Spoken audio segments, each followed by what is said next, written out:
দেশ ও দেশের বাইরে যে যেখান থেকে যে অবস্থায় এই ভিডিও দেখছেন সবাইকে জানাচ্ছি সাদর সম্ভাষণ ও প্রাণঢালা অভিনন্দন। প্রিয় দর্শক মণ্ডলী, আজকে এমন এক ভাইকে দেখলাম, দেখে আমি কিন্তু অবাক হয়ে গেলাম। যাকে দেখেছিলাম মাছরাঙ্গা টেলিভিশনে সংবাদ সম্মেলনে, যে ভাইটি বিয়ের মঞ্চে ফাঁসির দড়ি নিয়ে গিয়েছিল সেই বিয়ের মঞ্চে, সেখান থেকে সে বলেছিল আমার লাশ যাবে কিন্তু আমি যাব না। আজ তাকে বালিকটাই ব্রিজে দেখে আমি তো অবাক হয়ে গেছি। এখন কথা বলবো ভাইয়ের সাথে, কিভাবে ভাই এই বালিকটাই ভাইরাল ব্রিজে এসেছে। প্রিয় দর্শক, সাথেই থাকুন। আচ্ছা ভাই, আপনি যে বিয়ের মঞ্চে দেখেছিলাম আপনাকে ফাঁসির দড়ি নিয়ে সেখানে হাজির হয়েছিলেন, বলেছিলেন যে আমার লাশ ছাড়া এখান থেকে আর কেউ যাবে না, কিছুই যাবে না। তো আজকে আপনাকে বালিকটাকে আমি আস্ত মানুষ দেখে দাঁড়িয়ে দেখে আমি কিন্তু অবাক হয়ে যাচ্ছি। ভাই, কি করে আপনি আসলেন এখানে?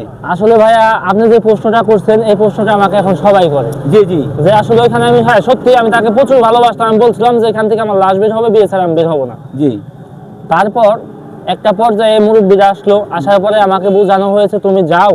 জি। যাওয়ার পরে আনুষ্ঠানিকভাবে জি। সামাজিকভাবে বিয়ে হবে। জি জি জি। আর কি আমাকে বিয়ের মিথ্যা, আমার এলাকার গার্জেন আমার চেয়ারম্যানকে ডেকে নেওয়া হয়েছিল। চেয়ারম্যানকে বলা হয়েছে আপনি নিয়ে যান, জি, আপনারা আমরা বসে একটা ডেট করে আনুষ্ঠানিকভাবে বিয়ে হবে।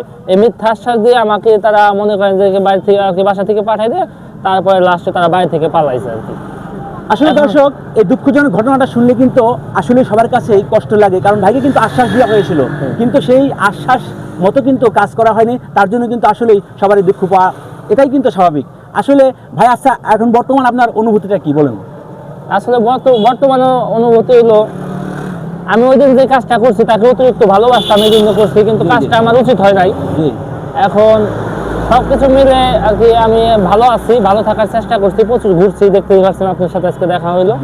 এখন আমি চাচ্ছি যে আমার মতো যেন এই ভুলটা কেউ না করে, মানুষের মন নিয়ে যেন কেউ ছিনিমিনি না খেলে। দর্শক, মনের আবেগ নয়, বাস্তবতা দিয়ে বিবেক দিয়ে বিবেচনা করুন। আজকের এই ঘটনার পর থেকে এমন যেন মনের আবেগে বা এরকম অবিচার যেন কারো উপরে না হয়। এবং ভাইটি কিন্তু অনেক কষ্ট পেয়েছে, এরকম কষ্ট যাতে কারো নাও পেতে হয় সেই দিকে খেয়াল রেখে সবাইকে মন মানসিকতার উপরে বিবেচনা করে সকল কাজ করবেন। প্রিয় দর্শক, ভিডিওটি ভালো লাগলে পেজটিতে একটি ফলো দেবেন, লাইক কমেন্ট শেয়ার করে পাশে থাকবেন। আজকের মতো বিদায় নিচ্ছি, আল্লাহ হাফেজ।